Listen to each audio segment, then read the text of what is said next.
ओम गणेशाय नमः। मेरे चैनल पर विस्तृत रूप से ग्रहों की गोचरीय स्थिति पर वीडियोस आते ही रहती हैं। तो अगर आप भी चाहते हैं कि ग्रहों की गोचरीय स्थिति पर रेगुलर अपडेट्स आपको मिलती रहे, क्या अच्छा क्या बुरा घटित हो सकता है, एक गाइडेंस ज्योतिष के द्वारा आपको प्राप्त होती रहे, तो अवश्य मेरे चैनल को सब्सक्राइब कीजिए। जिन लोगों ने सब्सक्राइब किया और कुछ लोगों को नोटिफिकेशंस नहीं आती कभी कभी कहते हैं, तो आप सब्सक्राइब वाले ही बटन के साथ ही ऑल नोटिफिकेशंस को इसको ऑन कर सकते हैं, जिससे आपको सारी नोटिफिकेशंस आएंगी। तो यदि आप भी चाहते हैं कि रेगुलरली अपडेट्स मिलते रहे और रेगुलर ग्रहों की गोचर स्थिति की जानकारी मिलती रहे, उसका प्रभाव क्या होगा पता चलते रहे, तो अवश्य मेरे चैनल को सब्सक्राइब करें और नोटिफिकेशंस को भी ऑन करें। नमस्कार।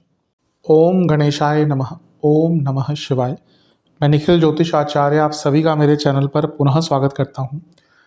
आशा करता हूं कि आप सभी स्वस्थ होंगे। महादेव की कृपा आप सभी पर सदैव बनी रहे। ये वीडियो टॉरस यानी कि वृषभ के लिए बहुत विशेष है, क्योंकि वीडियो है मंगल देवता के राशि परिवर्तन के बारे में। मंगल महाराज यानी कि मार्स, वो 7 दिसंबर को राशि बदल रहे हैं और आपके 8वें घर यानी कि अष्टम भाव में आ जाएंगे, धनु में, और 16 जनवरी 2026 तक यहीं पे गोचर करेंगे।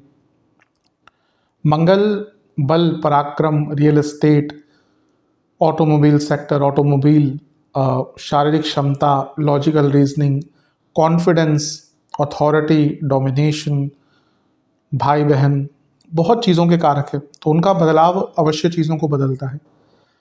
उनकी दृष्टियाँ भी होती हैं 3, उनकी 2 राशियाँ हैं, जैसे आपके 12वें घर और आपके सप्तम के स्वामी हैं। साथ ही में यहाँ पर मंगल पर शनि, केतु और वक्री बृहस्पति की दृष्टि है। तो ये ग्रह भी अपना कुछ इम्पैक्ट डालेंगे मंगल पर, और इसका क्या प्रभाव होगा वही हम विवेचना इस वीडियो में करेंगे। इस वीडियो को सरल बनाने के लिए मैंने इसको 3 भागों में बांटा है। पहला हम पॉजिटिव चीज़ों की चर्चा करेंगे, फिर नेगेटिव चीज़ों की चर्चा करेंगे, और फिर कुछ उपायों की चर्चा करेंगे। लग्न राशि या चंद्र राशि यदि आपकी वृषभ है, दोनों ही गाइडेंस के लिए इस राशिफल को देख सकते हैं। जहाँ से सूट और लेट ज़्यादा करता है वहाँ से देखिए। व्यक्तिगत तौर पे मेरा मानना है लग्न से देखेंगे तो अच्छा, इनकेस नहीं पता है तो चंद्र राशि से भी इसको देख सकते हैं। शुरू करते हैं अत्यंत महत्वपूर्ण राशिफल का पॉजिटिव्स के साथ। शुरू करते हैं पॉजिटिव्स के साथ। सबसे पहले मंगल आपके 12वें घर के स्वामी हैं, तो उस नाते विपरीत राजयोग बना रहे हैं। ठीक है। विपरीत राजयोग का फल मंगल का बहुत अच्छा होता है। इससे क्या मिल सकता है आपको? पहले तो आपके, क्योंकि 12वां घर छठे से सप्तम है, कोई लीगल कार्य अटक रहा था, कोई प्रॉपर्टी का कार्य अटक रहा था मंगल के कारण, कोई प्रॉपर्टी नाम पे नहीं हो रही थी, कोई लीगल वर्क अटक रहा था, या कोई विदेश का काम अगर आपका अटक रहा था, या कोई पैसा फंसा हुआ था, तो वो पैसा यहाँ पर आ सकता है। अगला पॉइंट, मंगल विपरीत राजयोग तो बना ही रहे हैं, लेकिन उन पर शनि की दृष्टि है, जो आपके योग कारक ग्रह हैं। तो ये भी इंडिकेट करता है कि क्योंकि मंगल सप्तमेश हैं, ये आपको बिजनेस में बहुत लाभ दिलाएंगे। हो सकता है कुछ लोगों की प्रमोशन हो जाए, क्योंकि सप्तम भाव प्रमोशन का बहुत महत्वपूर्ण स्थान है, और ये मंगल जहाँ बैठे हैं वो 10वें से 11वां भाव है, 10वें से लाभ, और 10वें घर के स्वामी की दृष्टि है, जो कि योग कारक है शनि। तो कुछ लोगों के सडन प्रमोशन भी हो सकते हैं, बिजनेस का लाभ भी मिलेगा। रुका धन बहुत लोगों का, जैसे मैंने थोड़ी देर पहले भी कहा था, विपरीत राजयोग से भी और इस योग से भी रुका हुआ धन, फंसा हुआ पैसा वापस आ सकता है। और क्योंकि मंगल सप्तमेश हैं, शनि योग कारक हैं, और शनि सप्तम से त्रिकोण में बैठकर देख रहे हैं, और भाग्य स्थान के स्वामी भी हैं। कुछ लोगों को जो विवाह करना चाहते थे, उनको सडनली मैरिज का कोई प्रपोजल भी आ सकता है। अगला पॉइंट, मंगल 12वें घर के स्वामी हैं, 8वें घर में बैठे हैं।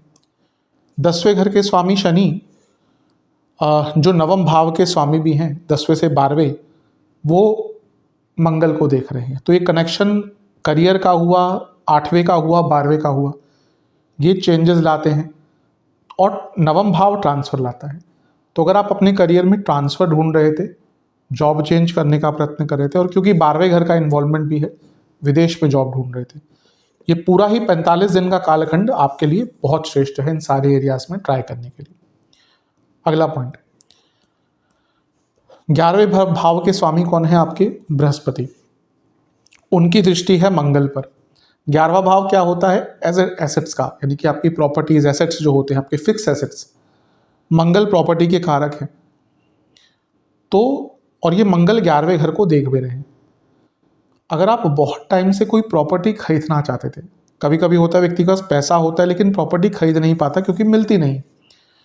अगर आप बहुत टाइम से कोई प्रॉपर्टी खरीदना चाहते थे तो ये योग बहुत अच्छा बन रहा है, आप मनचाही प्रॉपर्टी, एक अच्छी प्रॉपर्टी यहाँ पर ले सकते हैं।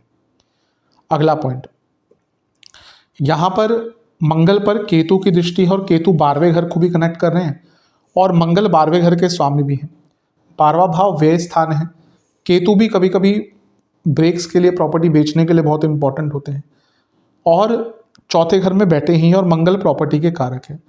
अगर आप बहुत टाइम से अपनी कोई प्रॉपर्टी बेचना चाहते थे, ये मैं अभी की बात नहीं कर रहा 2-3 महीने आपका पहले मन बना, नहीं, कभी कभी होता है सालों लग जाते हैं, एक प्रॉपर्टी बिकती नहीं है। फ्लैट है किसी का, वैल्यूएशन तो है 1.5 करोड़, व्यक्ति 1.5 करोड़ से 1 करोड़ पे भी आ चुका है लेकिन फ्लैट नहीं बिक रहा, ऐसे कई लोगों को मैं जानता हूँ। तो ये वो टाइम है जब आपकी कोई प्रॉपर्टी फंसी हुई थी, जिन बेचना चाहते थे, तो प्रॉपर्टी यहाँ पे आप बहुत आराम से बेच सकते हैं क्योंकि 12वें घर का केतु का प्रभाव आ रहा है। अगला पॉइंट, यहाँ पर क्योंकि केतु और शनि का प्रभाव भी है मंगल पर, तो ये कंस्ट्रक्शन भी दिखाता है। अगर आप, क्योंकि मंगल प्रॉपर्टी के कारक है, चौथा भाव आपके घर का है, तो यहाँ पे क्योंकि मंगल का इन्वॉल्वमेंट चौथे से त्रिकोण में आ गया, तो ये प्रॉपर्टी पे कंस्ट्रक्शन, और क्योंकि अष्टम भाव की बात करें, अष्टमेश भी देख रहे हैं बृहस्पति, आप अपनी कोई पैतृक संपत्ति पर भी कंस्ट्रक्शन अगर कराना चाहते थे, उसका योग भी बहुत अच्छा यहाँ पर बन रहा है।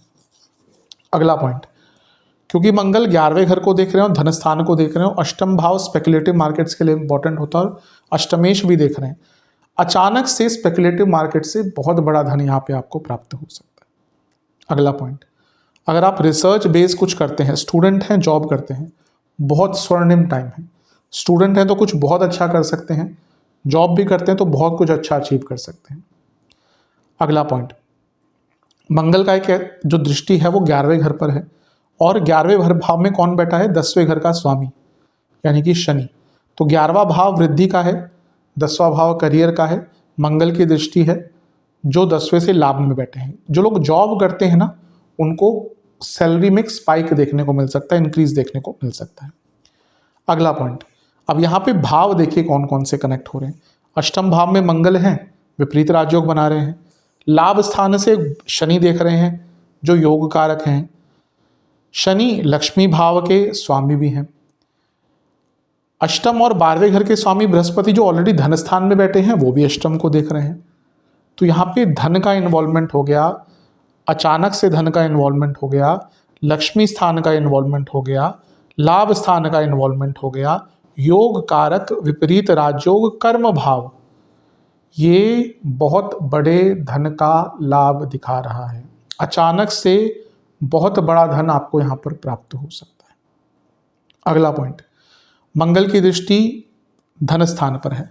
कोई आपकी इन्वेस्टमेंट फंस गई थी तो उसको प्राप्त करने का, उससे लाभ उठाने का या एटलीस्ट उससे निकल जाने का मौका आपको मिल सकता है। कभी कभी होता है गलत इन्वेस्टमेंट हो जाती है, तो यहाँ पे एक मौका मिल सकता है, भले थोड़ा सा नुकसान मिल जाए, लेकिन सही टाइम पर गलत इन्वेस्टमेंट से निकल जाना भी ना बहुत अच्छा होता है। अगला पॉइंट, मंगल की दृष्टि एक है 3रे भाव पर। अब ये मंगल है, इन पर केतु का प्रभाव है, बृहस्पति का प्रभाव है, शनि का प्रभाव है, और ये मंगल 3रे घर को देख रहे हैं। अष्टम भाव, अष्टम से अष्टम को देख रहे हैं। ये स्किल और नॉलेज का योग बनता है। आप अपने करियर में, अपने बिजनेस में, अगर आप स्टूडेंट हैं उसमें आपको स्किल डेवलपमेंट करने का मौका मिलेगा। बिजनेस में सप्तम से दूसरे में बैठे हैं तो धन बढ़ेगा, कुछ नया इन्वेंट करने का, कुछ नया प्रोड्यूस करने का मौका मिलेगा। आप स्टूडेंट हैं तो नई टेक्निक सीख पाएंगे, करियर में बहुत कुछ सीख पाएंगे। तो ये स्किल डेवलपमेंट, नॉलेज डेवलपमेंट और क्विक लर्नर बनने का भी योग बनाता है। तो ये सारे पॉजिटिव एस्पेक्ट हैं जहाँ पर मंगल आपको प्रभाव दे सकते हैं।